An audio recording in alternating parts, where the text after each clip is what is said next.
너는 또 이스라엘 자손에게 명령하여 감람으로 짠 순수한 기름을 등불을 위하여 내게로 가져오게 하고 끊이지 않게 등불을 켜되 아론과 그의 아들들로 회막 안 증거궤 앞 휘장 밖에서 저녁부터 아침까지 항상 여호와 앞에 그 등불을 보살피게 하라. 이는 이스라엘 자손이 대대로 지킬 규례이니라. 너는 이스라엘 자손 중 내 형 아론과 그의 아들들 곧 아론과 아론의 아들들 나답과 아비후와 엘르아살과 이다마를 그와 함께 내게로 나아오게 하여 나를 섬기는 제사장 직분을 행하게 하되 내 형 아론을 위하여 거룩한 옷을 지어 영화롭고 아름답게 할지니 너는 무릇 마음에 지혜 있는 모든 자 곧 내가 지혜로운 영으로 채운 자들에게 말하여 아론의 옷을 지어 그를 거룩하게 하여 내게 제사장 직분을 행하게 하라. 그들이 지을 옷은 이러하니 곧 흉패와 에봇과 겉옷과 반포 속옷과 관과 띠라. 그들이 내 형 아론과 그 아들들을 위하여 거룩한 옷을 지어 아론이 내게 제사장 직분을 행하게 하라. 그들이 쓸 것은 금실과 청색, 자색, 홍색 실과 가늘게 꼰 배실이니라. 그들이 금실과 청색, 자색, 홍색 실과 가늘게 꼰 배실로 정교하게 짜서 에봇을 짓되 그것에 어깨바지 둘을 달아 그 두 끝을 이어지게 하고 에봇 위에 매는 띠는 에봇 짜는 법으로 금실과 청색, 자색, 홍색 실과 가늘게 꼰 배실로 에봇에 정교하게 붙여 짤지며 호마노 2개를 가져다가 그 위에 이스라엘 아들들의 이름을 새기되 그들의 나이대로 6 이름을 한 보석에 나머지 6 이름을 다른 보석에 새기라. 보석을 새기는 자가 도장에 새김같이 너는 이스라엘 아들들의 이름을 그 2 보석에 새겨 금태에 물리고 그 2 보석을 에봇의 2 어깨바지에 붙여 이스라엘 아들들의 기념 보석을 삼되 아론이 여호와 앞에서 그들의 이름을 그 2 어깨에 메워서 기념이 되게 할지며. 아멘. 이번 주에 그 토라 포션의 제목이 아까 말씀드린 바와 같이 그 테자베라고 하는 그러한 제목입니다. 이 자베라고 하는 것은 이 히브리어 동사 가운데 짜와라고 하는 동사에서 나온 것인데 명령하다, 명하여라고 하는 그러한 뜻이 되겠습니다. 그래서 그 27장 20절의 말씀에서 보통 일반적으로 이 토라 포션의 제목은 그 첫 구절에 나와 있는 하나님의 말씀에서부터 이제 그 제목이 주어지는데요. 명령하여라고 하는 그런 뜻이 되겠습니다. 그래서 이 명령한다라고 하는 것은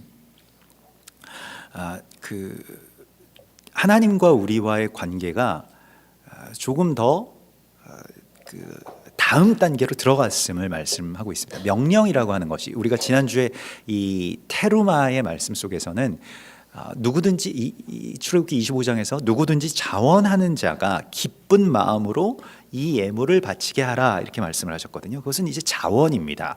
내 마음에 이제 감동대로 또 내 마음에서 기뻐하는 만큼 이제 하나님께 드리는 어떤 그런 관계입니다. 어찌 보면 굉장히 신사적인 그런 관계이죠. 하나님도 우리에게 그렇게 크게 요구하시지 않고 또 우리가 할 수 있는 만큼만 그것이 자기의 어떤 마음의 기쁜 만큼만 이제 하나님께 드리게 되는 어떤 그런 관계입니다. 그것으로 이제 그 성막 그리스도 예수와의 몸을 이루어가는 것이라고 한다면 그 다음 단계에서는 명령을 받는 단계가 됩니다. 이 명령을 받는 단계는 훨씬 더 가깝고 신뢰하는 관계일 때 이 일이 생깁니다. 우리는 누구에게 명령받는 것을 좀 거부감을 느끼는 그런 시대에 살아가고 있습니다만은 실제로 우리의 삶 가운데서 무언가 내가 명령을 할 수 있는 관계라고 하는 것은 또 그 명령을 받아들일 만한 사람과의 어떤 그런 관계라고 하는 것은 굉장히 신뢰가 있지 않으면 하기 어려운 일이죠. 예전에 제가 그 군대에 처음 가서 이제 본래에 이제 근무할 훈련소를 마치고 이제 그 자대 배치를 받아서 이제 갔을 때 가장 괴로운 것이 무엇이냐면 몇 주간을 아무 일도 안 시키고 아무런 명령도 내리지 않는다라고 하는 게 굉장히 괴롭더라고요. 나머지 분들은 저보다 이제 선임병들이죠. 이런저런 명령들을 받아서 막 바쁘게 자기 일을 하고 있는데 나만 혼자 우두커니 이렇게 앉아 있어야 된다는 것이 굉장히 좀 괴롭기도 하고 미안하기도 하고, 나도 빨리 명령을 받아서 이 일들을 할 수 있으면 좋겠다, 이런 생각들을 하고, 지금도 당장 할 수 있을 것 같은데 저런 뭐 빗자루질이나 걸레질 정도는 당장 할 수 있을 것 같은데 왜 안 시키실까, 이런 많은 생각들이 이렇게 들었는데, 사실 명령을 받고 그것을 잘 수행하기까지는 좀 시간이 필요하기도 하고요. 또 그럴 만한, 명령을 수행할 만한 능력이 있어야 명령을 받을 수 있죠.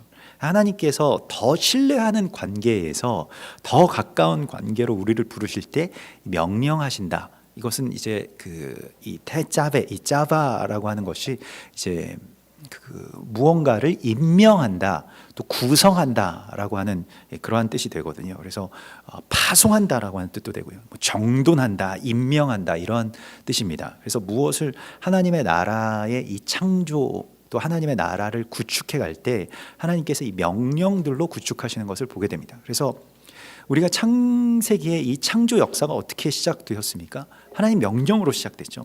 빛이 있으라 라고 하신 것이지, 빛이 좀 있으려면 있고 뭐 마음에 들면 뭐 없고 뭐 이런 것이 아니죠. 하나님 명령하시는 것은 정말로 그 당신의 어떤 이 창조에 있어서의 확신과 또 의지를 우리 가운데 위임해 주시는 그런 표현입니다. 그래서 사실은 이 테짜베라고 하는 이 단어의 숫자가 유대인들은 또 이 히브리어의 알파벳의 그 숫자 값들을 다 이제 알렙베트, 김멜 이런 식으로 이게 쭉 다 붙여놨는데, 이 테짜베라고 하는 숫자가 이제 913이라고 하는 숫자가 된다고 하는데요. 근데 창조라고 하는, 창세기의 베레시트라고 하는 이 모든 성경의 첫 머리에 나오는 베레시트, 바라, 엘로힘 이렇게 나오는데, 베레시트라고 하는 창조하시니라라고 하는 그 글자의 숫자 값이 이제 일치합니다. 그래서 그렇게 숫자 값이 일치하는 단어들을 또 연관성을 가지고 이렇게 살피곤 하는데요. 명령이라고 하는 것, 하나님의 명령으로 창조의 질서가 세워진 것처럼 하나님이 지금 우리에게 명령하신다라고 하는 것은 정말로 하나님의 아주 중요한 그러한 이 통치의 역사가 시작된다는 것을 말합니다. 창조의 역사와 같이.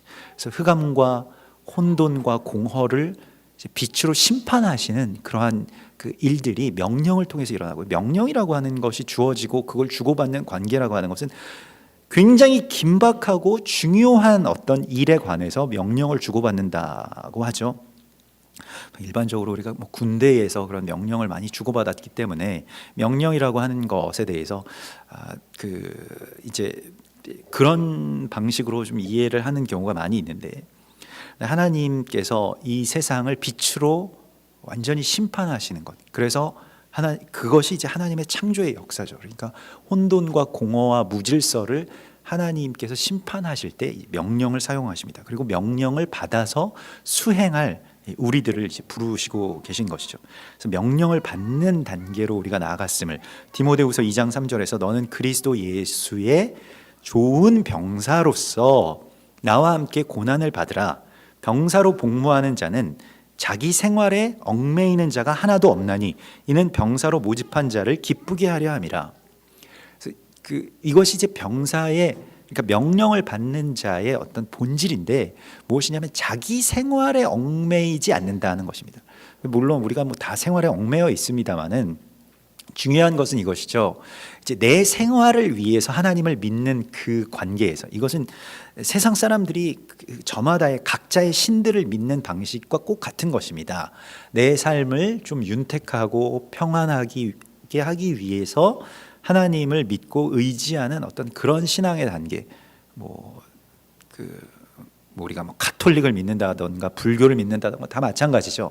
근데 명령을 받는, 심지어는 기독교에서도 그런 단계가 있을 겁니다만은, 명령을 받는 단계는 내 삶을 위해서 하나님 믿는 것이 아니고 하나님을 위해서 내 삶을 드리는 관계로 변화됐다는 것을 말합니다. 그리고 우리가 지난주에 이 테로마의 말씀 속에서 예물을 누군가가 자원해서 기쁨으로 드린다라고 하는 것은 내 삶의 가치가 이제는 내가 움켜쥐고 그걸 더 풍요롭게 하기 위해서 하나님이 날 도와주시는 어떤 그런 신과 인간의 관계가 아니고 정말로 우리의 신랑 되신 하나님께 하나님께 나의 전부를 사랑함으로써 드릴 수 있는 그 관계로 이제 격상된 것입니다.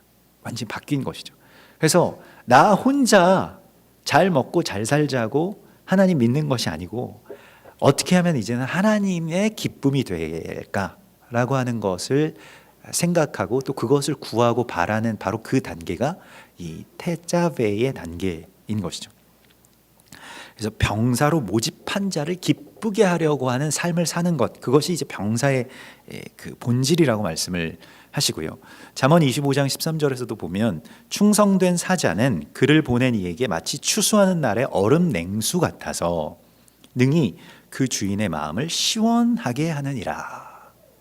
그래서 우리가 이 기도도 좀 이런 상황 가운데서 우리의 신앙의 그 어떤 이 조류도 좀 바뀌고 기도도 바뀌어야 되는데, 하나님, 제가 어떤 것을 하면 하나님 정말 기쁘실까요? 하나님의 기쁘심이 무엇입니까? 그래서 잘 우리가 그것을 보고 감찰하고 묻고, 그래서 하나님 기뻐하시는 것을 내가 행하기 위해서 애를 써야 할 것입니다. 이것이 이제 변화된 하나님의 백성들의 또 기쁨이죠. 하나님이 기쁘시면 사실 그러면 끝난 겁니다. 하나님 기뻐하시는 삶을 내가 살기 시작하면 그때부터 채워지는 무언가가 나의 삶의 공허함들을 심판하기 시작합니다. 그래서 정말로 창조의 역사들이 일어나고 많은 것들이 삶에 있어서 다 그 뒤죽박죽이 되어 있고 꼬여 있고 이런 이유가 그 첫 번째, 그러니까 삶을 왜 우리가 살아야 되는가라고 하는 것에 대한 기본적인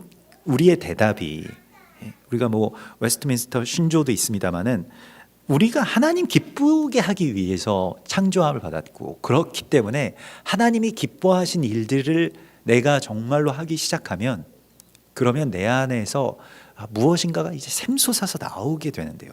그 말할 수 없는 어떤 기쁨과 만족들이 내 안에서 나오게 되는데, 하나님, 제가 이렇게 하는 것이 하나님 기쁘시죠? 라고 하는 그 하나님과의 관계 안에서의 그 기쁨은 정말로 받은 자 외에는 알 수 없는 기쁨들이죠. 뭐가 이렇게 기쁠까? 뭐가 이렇게 좋아가지고 그렇게 막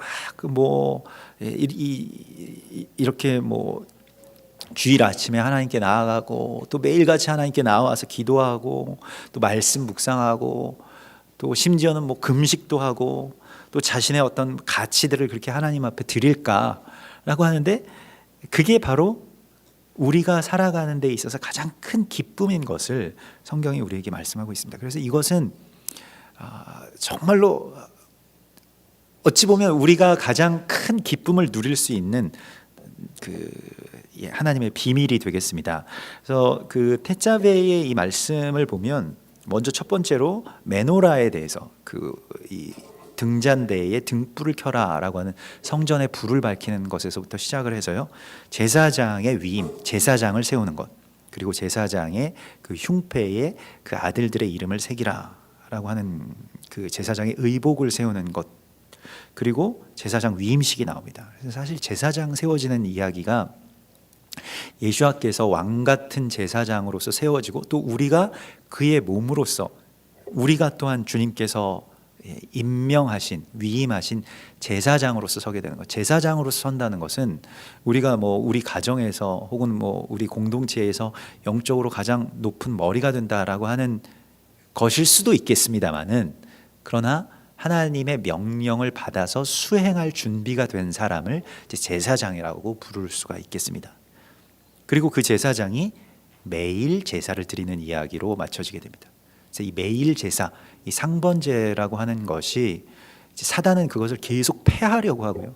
그래서 오늘날에도 좀 이 왜곡된 안식일 개념이 일주일에 한 번만 예배드리면 모든 것이 다 잘 그렇게 평안해지고 될 수 있다, 이런 개념인데, 사실 매일 드리는 제사가 폐해지는 것이 다니엘서에서 보면 말세에 굉장히 위험한 일들이고 사단이 오랫동안 계획해 놓은 것들이거든요. 그래서 그걸 다시 우리가 회복하는 이 일들에 대한 하나님의 명령이 우리 가운데 주어져 있습니다. 그래서 매일 드리는 이 이 상번제 분향단의 불이 꺼지지 않게 하고 메노라의 불이 꺼지지 않게 어떻게 할 것이냐라고 하는 것에 대한 이 부르심이 또 그런 명령이 이번 주에 나오게 됩니다. 그리고 이제 그 불임절이 가까워올 때 꼭 이 말씀이 이 테자베의 명령들이 나오게 되고요. 불임절은 여러분 아시다시피 에스더가 아하수에로 왕의 명령을 어기고 돌파에 들어가서 이스라엘 백성들을 다 살리는 바로 그 이야기죠. 그래서 이 명령하시는 것과 또 그 아하수에로 왕의 어떤 명령과 이 연관지어서 이 말씀들을 우리가 보게 되고요. 이번 해의 그 불임절은 2월 19일에 이 불임절이 있습니다. 그 전날 이제 저녁부터 이제 시작이 되겠는데요. 이제 우리가 불임절로 들어간다라고 하면 불임절서부터는 이제 그 6월절 시즌이 불임절 한 달 후가 이제 6월절이 되기 때문에 6월절 이 시즌으로 우리가 이제 완전하게 들어갔음을 그렇게 선포하게 됩니다. 그래서 불임절부터 6월절까지 성전에 그 생명의 속전을 바치는 그 헌금함이 놓여지게 되고요. 사람들이 생명의 속전을 거기다가 이제 6월절 전까지 바치게 되죠. 생명의 속전이라고 하는 것은 나의 자녀, 장자와 자녀가 하나님 앞에 바쳐졌습니다라고 하는 것을 먼저 선포하는 것입니다. 그래서 그게 이제 그 출애굽의 본질적인 그 의미가 되겠죠. 시작점이 되겠는데요. 하여튼 이러한 시점 가운데 주님께서 우리 가운데 이런 명령을 주신다라고 하는 것은 절기의 시간적인 배경을 우리가 알아야 하고요. 오늘 이 27장 20절에서 말씀하신 그 첫 번째의 명령, 하나님이 정말로 명령을 하시는데 그 명령의 첫 번째가 무엇입니까? 감람으로 짠 순수한 기름을 등불을 위하여 네게로 가져오게 하고 끊이지 않게 등불을 켜라. 이게 첫 번째 명령이었다는 겁니다. 감람으로 짠 순수한 기름이라고 하는 것이 이 감람나무에서 이제 이게 올리브 트리죠. 그래서 감람나무에서 그 순수한 기름, 여기서 이 자크라고 하는데 이 자크는 자카르와 같은 이 어원을 씁니다. 그래서 이게 말씀을 새긴다라고 하는 그런 뜻이고요. 이게 순전하다, 순수하다라고 하는 말과 같은 것이고요. 이것이 감람으로 찧어낸 기름, 이 카티트라고 하는데 이게 막 눌러가지고 아주 오랜 시간 동안 압착해서 누르고 거르고 이걸 계속 반복하면 이제 순수한 기름이 나오게 되죠. 처음에는 뭐 여러 가지 불순물, 뭐 그 안에 있는 수분, 뭐 여러 가지 것들이 나올 겁니다. 근데 그걸 계속해서 정제하는 그런 과정 가운데서 순수한 기름들이 이제 모여지게 되는 것인데요. 여기에 대해서 가장 잘 보여주신 것이 예수님께서 기름 짜는 틀이라고 이름 붙여진 그 겟세마네에도 그 쉐멘이라고 하는 이 쉐멘이 이제 기름을 말하는데 그 기름 짜는 틀이 겟세마네라고 하는 그런 단어입니다. 그래서 그 기름 짜는 틀이 고대로부터 있었던 거기가 이제 감람산이잖아요. 감람나무들이 많이 나고 지금도 이제 감람나무들 어마어마하게 굵은 그 감람나무들이 거기에 서 있는데 거기에서 채취한 그 감람 열매들을 이제 그 짜는 그 틀이 있었던 바로 그 장소에서 예수님 계속 기도하셨다는 겁니다. 어떻게 기도하셨냐면 땀방울이 핏방울이 될 때까지 기도하셨다라고 말씀을 하고 있죠. 그게 무언가 어떤 정말로 이 몸의 변화 또 어쩌면 기도의 변화가 일어나는 바로 그 지점에 가면 거기에 순수한 기름이 이제 있게 되고 그 순수한 기름과도 같은 것을 성경은 우리가 쉬지 말고 기도하는 것을 통해서 그 습관을 따라서 기도하는 것을 통해서 그 순수한 기름을 얻는 것이라고 말씀을 하고 있습니다. 그래서 우리가 그 슬기로운 그 열처녀의 비유 가운데서도 열처녀 비유 가운데 그 기름을 예비한 자들, 기름을 예비한다라고 하는 것은 그 오랫동안 기도하고 준비했다라고 하는 것을 말합니다. 이게 한 번에 뭔가 어떤 기적으로 이적과 기사의 어떤 체험으로만 있을 수 있는 이야기가 아니고 정말로 오랜 시간 동안 소망하고 기름 한 방울 한 방울 모으는 것과 같은 그런 기도를 통해서 우리가 그 기름을 예비해야 된다라고 하는 것이 하나님의 명령입니다. 그러니까 기도에 힘을 쓰라는 것입니다. 그 기도하는 데 있어서 시간을 더 많이 들이라는 것입니다. 그래서 기름을 모아놔야지 그것이 이제 하나님의 시간 가운데 주의 성전을 또 주의 나라를 밝힐 그러한 거룩한 이 관유가 되는 것이죠. 그래서 이것이 끊이지 않게 등불을 켤 수 있도록 계속해서 기름을 모으라라고 말씀하시고요. 기름이라고 하는 것이 이제 아까 말씀드린 대로 쉐멘이라고 하는데, 쉐멘이라고 하는 것은 그 쉐마, 뭐 샤마와 다 같은 어원을 쓰는데 순종하다라고 하는 그런 뜻입니다. 순복한다, 순종한다, 듣고 순종하는 것. 이제 이것이 쉐멘입니다. 그래서 우리가 하나님께 기도하는 이유는 하나님의 명령에 정말로 완전하게 순복하기 위해서, 내 안에 있는 모든 분주함, 또 두려움, 뭐 안 된다라고 하는 여러 가지 어떤 생각들이 다 없어질 때까지, 다 걸러질 때까지, 정말 향기로운 기름이 내 안에서 나올 때까지 우리가 기도하는 것이죠. 그래서 때로 우리가 기도할 때 이제 하나님께서 이 방언을 주시는 경우가 있죠. 방언을 받기를, 다 방언 말하기를 원한다라고 이제 사도 바울도 그렇게 고백했습니다마는, 방언으로 기도할 때에 내 의지로, 또 내 생각과 내 요구와 또 내 이해와 또 내가 알아듣는 어떤 그런 것들로 기도하는 것이 아니고 하나님의 뜻으로 기도하는 것이 이제 훈련이 되기 시작합니다. 그래서 오랜 시간 동안 기도하다 보면 물론 뭐 은사로서 그 방언을 처음부터 이렇게 통역하시는 경우도 있지만, 내가 기도하는 것들이 어떤 내용인지에 대해서 조금씩 뭐 말을 배우는 것처럼 한 단어 한 단어씩 이렇게 알게 될 때가 있는데요. 근데 대부분의 경우는 그저 하나님을 높이고 찬송하고, 그리고 하나님의 말씀에 내가 순종하겠습니다 라고 하는 그 경우가 많이 있습니다. 그러한 언어로서 계속 기도하게 하시고요. 또 많은 경우에 보혈을 선포하게 하시고, 성령을 선포하게 하시고, 또 하나님의 기뻐하시는 마음들, 그게 주님의 몸의 풍성함, 부흥이라고도 이야기할 수 있겠고, 또 하나님을 사랑하는 그 사랑의 어떤 충만함들로 채우게 해달라고 하는 그런 기도를 성령 안에서 그렇게 하게 되는 것이 자기 의지가 아니라. 근데 만일 내가 내 뜻대로 기도하기 시작하면 나의 부족함, 연약함 이런 것들에 계속 어떤 경우에는 계속 그 안에 머물러 있을 수밖에 없는데, 거기서 이제 빠져나오는 기도를 할 수 있도록 하십니다. 그래서 그 방언에 대해서도 여러분 사모하는 마음으로 이렇게 구하시면, 하나님께서 이 방언이라고 하는 것은 말과 같은 것이기 때문에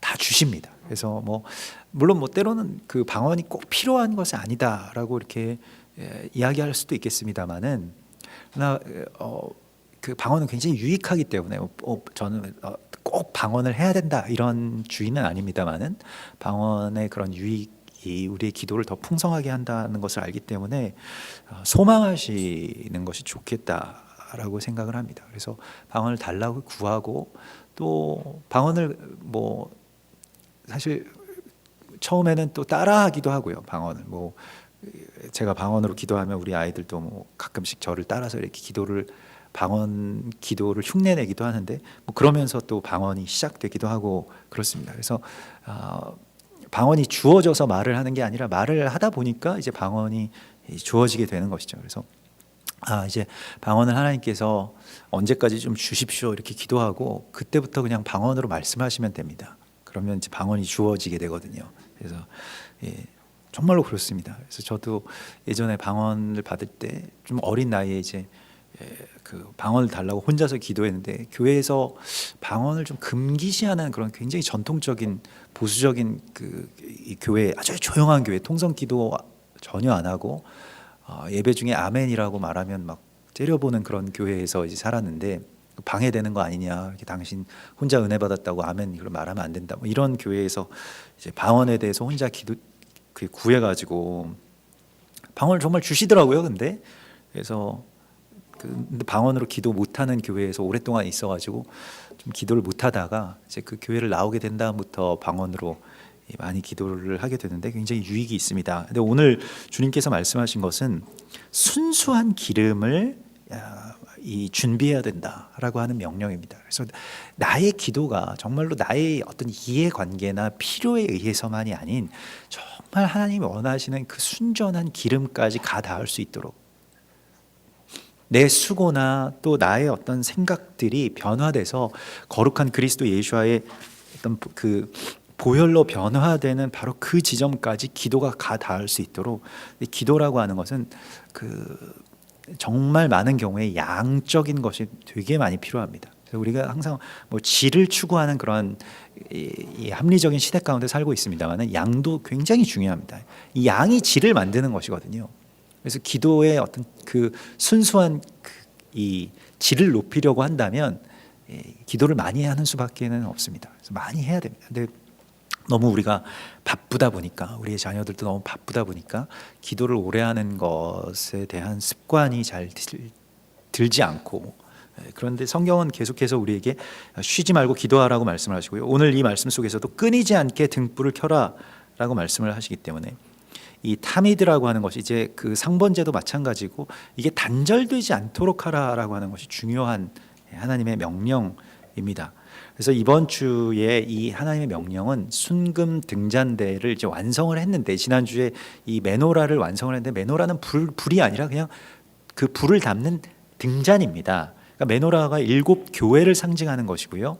그리고 그 7 등잔이라고 하는 것은 7 교회와 또 7 성도들과 7 사도들을 그렇게 말하는 것이다. 그래서 요한계시록 1장 12절에 보면 내가 그 음성을 알아보려고 돌이킬 때 7 금촛대를 보았는데, 바로 이 메노라죠. 촛대 사이에 인자 같은 이가 발에 끌리는 옷을 입고 나오는 것을 보았는데, 내가 본 것은 내 오른손에 7 별의 비밀과 7 금촛대라. 7 별은 7 교회의 사자요 7 촛대는 7 교회니라 라고 말씀을 하시면서 이것이 이 땅 가운데 있는 온전한 교회를 뜻하는 것이라고 말씀을 하시는데, 이제 여기에 불을 켠다는 것은 무엇이냐. 우리가 교회를 다니고 교회를 섬기고 교회를 이루고 있습니다마는 교회에 불을 켜는 어떤 그 단계가 무엇인지를 하나님이 우리에게 말씀을 하시는데요. 이것을 위해서는 기름이 필요한 것입니다. 그래서 이 기름을 예비하는 것, 아주 전적으로 오랜 시간 동안의 기도가 필요한 것이지 다른 것들이 필요한 것이 아닙니다. 그러니까 여기에서 주님께서 우리에게 순수한 기름을 짜서 라고 말씀을 하시고요. 마태복음 5장 14절에서는 이 불을 켜는 것에 대해서 예수님이 이렇게 말씀하시죠. 너희는 세상의 빛이라. 산 위에 있는 동네가 숨겨지지 못할 것이요 사람이 등불을 켜서 말 아래 두지 아니하고 등경 위에 두나니 이러므로 집안 모든 사람에게 비치느니라. 이같이 너희 빛이 사람 앞에 비치게 하여. 그러니까 이 빛은 사실은 사람들을 위해서 비치는 것인데요. 사람 앞에 비치게 하여, 이게 어떤 것이냐면 그들로 너희 착한 행실을 보고 하늘에 계신 너희 아버지께 영광을 돌리게 하라. 그래서 세상의 빛으로서 교회가 비춰진다라고 하는 것이 무엇이냐? 사람들 앞에 우리의 착한 행실을 보고 세상에 있는 사람들이 하나님 아버지가 살아계시는구나, 하나님 아버지께 영광을 돌릴 수 있게 하라라고 하는 것입니다. 이게 빛을 켠다라고 하는 것의 의미입니다. 그래서 우리의 삶이 바로 그와 같이 되는 것, 또 그렇게 말씀을 따라서 서로 사랑하고, 너희가 서로 사랑하면 이로써 모든 사람들이 너희가 나의 제자가 된 줄을 알 것이다 라고 하신 그 하나님의 말씀이 우리 안에 성취되는 것, 이것이 이제 이 등불을 켠다라고 하는 그런 의미가 되겠습니다. 잠언 6장 23절에 보면요, 대저 명령은 등불이요 법은 빛이요 훈계의 책망은 곧 생명의 길이라, 이런 말씀을 주십니다. 그래서 명령이 등불이라고 말씀을 하시고 있습니다. 그래서 이번 주에 이 테자베의 말씀과 연결되는 것이죠. 그 명령에 대해서 우리가 순복하는 것, 하나님 말씀대로 사는 게 불을 켜는 것이라고 말씀을 하고 있습니다. 그래서 그게 예전에 한번 내가 하나님 말씀에 순종했었다 이것이 아니고, 오늘 매일 내가 하나님의 말씀대로 사는 바로 그것을 통해서 하나님께서는 이 성전에, 이 어두운 세상 가운데 사람들 앞에 등불을 켜라라고 이렇게 말씀을 하시고 있습니다. 그래서 하나님의 말씀을 듣고 지키는 것, 이것이 등불을 켜는 것의 의미가 되겠습니다. 그래서 요한복음 8장 12절에서도 나는 세상의 빛이니 나를 따르는 자는 어둠에 다니지 아니하고 생명의 빛을 얻으리라 말씀을 하셨고요. 하나님의 말씀의 명령을 가장 우선에 두는 것이 중요합니다. 그래서 나의 판단 위에, 나의 생각, 나의 필요 위에 두는 것에 대해서 말씀하시고 있고요. 예레미야서 11장 16절에 보면 이 감람나무에 대해서 이런 말씀이 나오는데, 여호와께서는 그의 이름을 일컬어 좋은 열매 맺는 아름다운 푸른 감람나무라 하였었으나 큰 소동 중에 그 위에 불을 피웠고 그 가지는 꺾였도다. 좋은 열매 맺는 푸른 감람나무라고 하셨던 것이 이스라엘입니다. 유대인들입니다. 그런데 큰 소동 중에 멸망하는 가운데 그 불이 피워지고 그 가지가 꺾였다라고 이제 예레미야가 탄식하고 있는데요. 이 말씀이 그대로 이어진 것이 로마서 11장의 말씀이죠. 로마서 11장 17절에 또한 가지 얼마가 꺾였는데 돌 감람나무인 내가 그들 중에 접붙임이 되어 참 감람나무 뿌리의 진액을 함께 받는 자가 되었은즉 그 가지들을 향하여 자랑하지 말라. 자랑할지라도 내가 뿌리를 보존하는 것이 아니요 뿌리가 너를 보존하는 것이니라. 그래서 우리가 감람나무와 연결돼서 이 참된 열매를 맺는다라고 하는 거, 우리가 이방인들을 돌감람나무라고 이야기를 했고요. 저는 뭐 감람나무의 그 품종에 대해서 잘 알지 못합니다만은 실제로 이스라엘에 가보면 사실 감람나무가 가지가 그렇게 그 굵은 그 품종이 아닙니다. 되게 얇은 품종인데 이 감람나무들이 서로 옆에 있는 그 감람나무들이랑 이렇게 엮여가지고 이렇게 꼬여서 자라기 시작합니다. 그래서 이게 몇 개의 가지들이 서로 막 연결돼가지고 나중에는 완전히 다 달라붙게 되거든요. 그래서 아주 큰 막 이만한 감람나무들이 있는데 그 감람나무가 그렇게 연결되어서 이렇게 자라게 되면 거기서 굉장히 많은 이제 올리브 그 열매들을 취할 수가 있는 것이거든요. 그러니까 감람나무의 어떤 본질에서도 한 감람나무가 그 전에 있었던 감람나무가 꺾여서 자리를 마련해주고 그 자리에 이제 다른 감람나무가 이렇게 접붙임을 받고 서로 연결되게 되는 이것을 이제 이스라엘과 이방의 연합으로 하나님 말씀하셨고요. 여기에서만 나오는 그 기름이 있습니다. 그래서 이 연합이 없이 그냥 돌감람나무에서 그냥 감람 열매에서 짜서 그런 품종으로 계속해서 그것을 만들게 되면 그름이 나오게 되는 것이죠. 그래서 우리가 뭐 대체 신학이라고 하는 것을 통해서 이제 이스라엘은 필요 없고 이스라엘은 그냥 하나님 멸망시켰기 때문에 교회가 그 자리를 대체했다라고 하는 것에서부터 이제 그 분리되기 시작해서 그들과 함께 무엇을 하고 함께 기도하고 함께 열매를 짜는 이 일들에 굉장히 우리가 오늘날까지 소홀해 왔습니다만 로마서의 말씀은 그들과 연결돼서 그 뿌리에서부터 같이 진액을 받아야 된다라고 이렇게 말씀을 하시고 있습니다. 스가랴서 4장에서도 두 감람나무에 대한 이야기가 나오고요. 그 두 감람나무에서 그 기름이 그렇게 모아지게 되고 그것이 이제 메시아의 어떤 환상으로서 스가랴서에서 나오는 것을 보게 됩니다.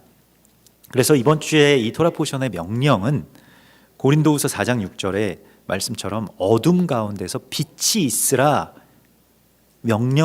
말씀하셨던 그 하나님께서 예수 그리스도의 얼굴에 있는 하나님의 영광을 아는 빛을 우리 마음에 비추셨느니라, 우리에게 비추셨느니라 라고 이렇게 말씀을 하십니다.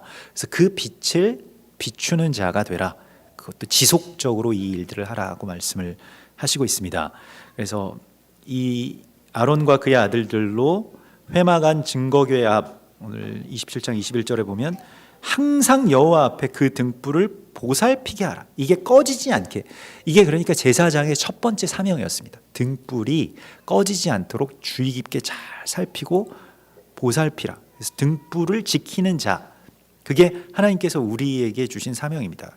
이게 자꾸 꺼지려고 하잖아요. 등불이라고 하는 것은. 그래서 우리 기도한다라고 하는 것은 때때로는 그 불씨가 남아있을 때 그 불씨를 지키는 분으로서, 그런 사람으로서 우리가 필요할 때가 있습니다. 막 불이 활활 타오를 때는 큰 걱정이 없습니다만은 때로는 불씨만 남아있을 때가 있어요. 불씨라고 하는 것 속에 숨어 있을 수도 있고, 그래서 기도하다 보면 몇 개 불씨가 남지 않은 그런 상황인 경우도 많이 있습니다. 대부분의 경우 가정에서도 마찬가지고 교회에서도 마찬가지고 막 항상 불이 활활 타오르면 참 좋겠지만은 좀 이게 불의 속성이라고 하는 것이 사그라들게 마련이거든요. 다 타고 나면. 그러면 이제 그걸 또 지켜가지고 다시 살려야지. 다시 그 불씨를 이제 살려야 될 사명이 있는 것이죠.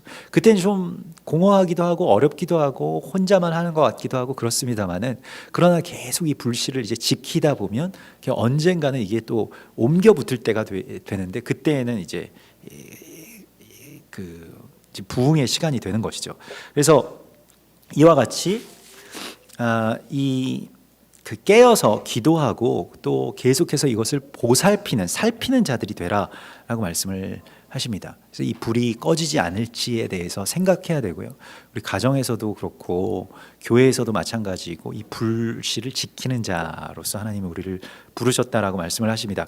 그리고 그 다음에 28장에서는 이제 제사장을 세우는 이야기가 나옵니다. 그래서 제사장 위임 이전에 이미 제사장들에게 명령하신 것은 등불을 먼저 지키는 자가 되라고 말씀을 하신 것이고요.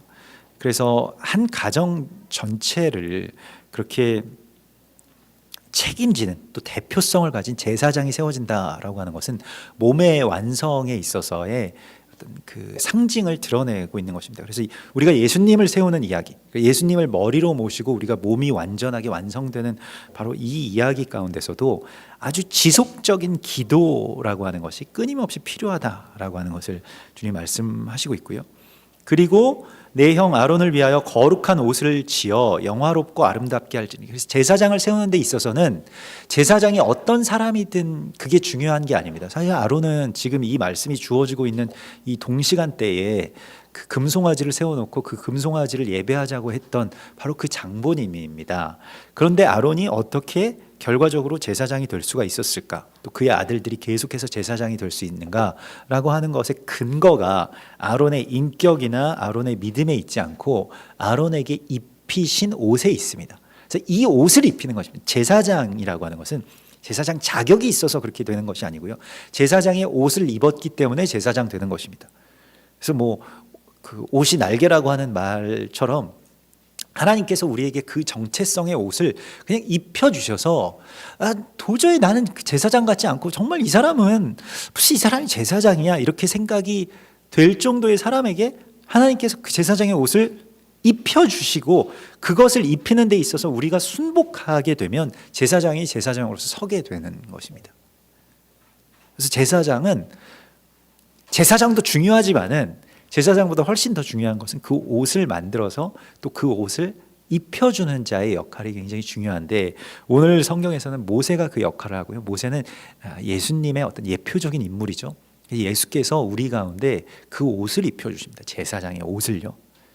그리고 우리가 함께 또 그것을 합력해서 그 제사장의 옷을 입혀주는데 그 모든 것들을 하나님께서 지혜를 주신 아주 슬기로운 자들이 그 제사장의 옷을 제작하게 되죠.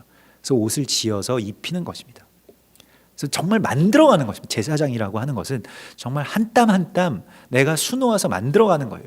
근데 이게 어떻게 보면 되게 답답하기도 하고 말도 안 될 것 같고 이 사람을 언제 세워가지고 제사장 세우나 이런 생각들이 들 수도 있을 것인데, 이게 오늘 청색, 자색, 홍색 실, 가늘게 꼰 배실, 이게 정말로 누에가 고치에서 자기 몸에서 그 실을 뽑아내는 것처럼 계속 자기 자신을 내서 이 실을 뽑아가지고 또 그 실로 엮어서 그 의복을 만드는 것과 같은 것이거든요. 그래서 자녀들을 만드는 것도 정말 오랜 시간 동안 그 어머니와 아버지의 기도를 통해서 그게 이렇게 그 옷이 입혀지는 것이고요. 우리의 남편을 그렇게 세우는 것이든 아내를 그렇게 세우는 것이든 다 마찬가지인데, 우리의 부모님을 그렇게 세우는 것이든 다 오랜 시간 동안 이 옷을 지어서 거룩하게 하라. 그러니까 이 옷이라고 하는 것은 덮는 그런 속성을 갖고 있습니다. 이 카파를 이게 덮는 속성을 갖고 있기 때문에 그냥 생명이 그의 안에 있는 여러 가지 것들을 하나하나 개조하고 이런 게 아니라 그냥 확 덮어버리는 거예요. 그 옷으로, 제사장의 의복으로. 그래서 영화롭고 아름답게 하라. 제사장을 영화롭고 아름답게 한다. 영화롭다라고 하는 단어는 카바드에서 나온 것이고요. 이것은 중요하다, 무겁다 이런 뜻입니다. 아주 무거운 존재로서 그렇게 세우라. 아름답다라고 하는 것은 이제 빛으로 반짝인다 하라고 하는 그런 뜻입니다. 그래서 또 이 반짝이다라고 아름답게 하라라고 하는 이 말이 이제 그 타프아라라고 하는데 이 타프아라라고 하는 말에서 그 어원이 되는 것이 그 변론하다, 변명하다라고 하는 그런 뜻이 있습니다. 그래서 그 이사야서에 보면 너희 죄가 주홍 같을지라도 내가 양털같이 희게 할 것이다. 이게 오라 우리가 변론하자라고 하는 말씀이잖아요. 그래서 이 사람 너무 죄가 많아서 이 사람 아직 자격이 안 돼서 그것이 아니고 이제 빛나게 한다라고 하는 것은 그것을 덮어서 변론하는, 내가 대신 변론하는 것입니다. 그래서 제사장 세우는 이야기이고요. 라우디게아 교회에게 주께서 말씀하신 것도 흰 옷을 지어서 입으라라고 말씀을 하시죠. 흰 옷을 사서 입으라라고 말씀을 하시는데요. 그래서 우리가 여기에 대해서 열심을 내라고 말씀을 하시고 있습니다. 그래서 이 정결케 되는 것, 또 그 영화롭게 되는 것, 아름답게 되는 것을 위해서 그렇게 너희가 힘을 쓰라고 말씀을 하시고요. 또 지혜 있는 자, 곧 내가 지혜로운 영으로 채운 자들에게 말하여 아론의 옷을 지어 그를 거룩하게 하여 내게 제사장 직분을 행하게 하라. 그래서 지혜로서 이 의복을 만든다라고 하는 것을 말씀을 하시고, 교회의 사명입니다. 다음 단계의 사명이고요. 우리가 주의 지혜로서 제사장 세우는 이야기. 그래서 특별히